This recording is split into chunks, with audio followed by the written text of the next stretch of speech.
our country's in crisis. And I think the challenge to the people in the room is a twofold challenge. It's what do we do as citizens? It's a very important question. And you know, I can do no more than to commend just literally every word of CPOS to every management team, to the Chamber of Mines, to Business Leadership South Africa, and say, how do we forge an authentic response? I mean, there is an analogy. In the late 1980s and the early 1990s, our country had no government. Thank God the previous government had realized their time were up. They were packing their bags. They were shredding their files. We were buying baked beans. Okay, I just remind you, we have been here before. The new order was not yet visible. It's an incredibly difficult time to be a citizen. It's a difficult time to be a patriot. In our organization, what is the right way to save our democracy and to find a government that will honor and implement our constitution? So that's the first thing.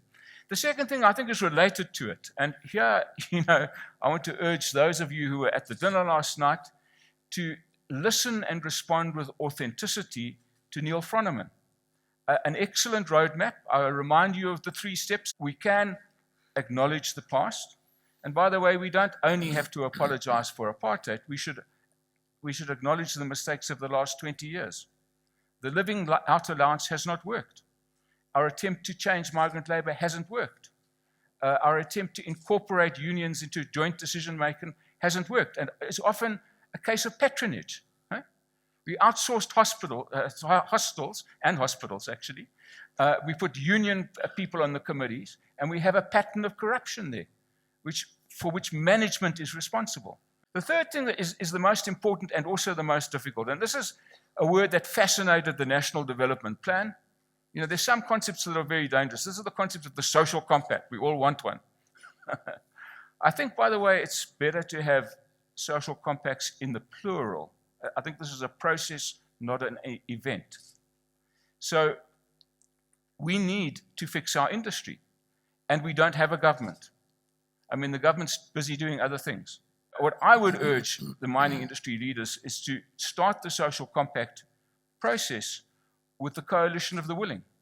I think actually the labor movement, in the form of AMCU and NUM and UASA, and indeed also Solidarity, are more willing and ready and able to come to the table to save this industry than any time in the last 20 years.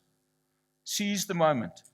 Fix, let workers have a real economic incentive in well-managed costs and in commodity booms. That's profit share, guys. It's not employee share ownership, generally speaking. Fix it. Let's deal with the issues of migrant labor. Let's deal with the issue of human resource development. We know these things. It's not rocket science. Let's just get ahead and do it.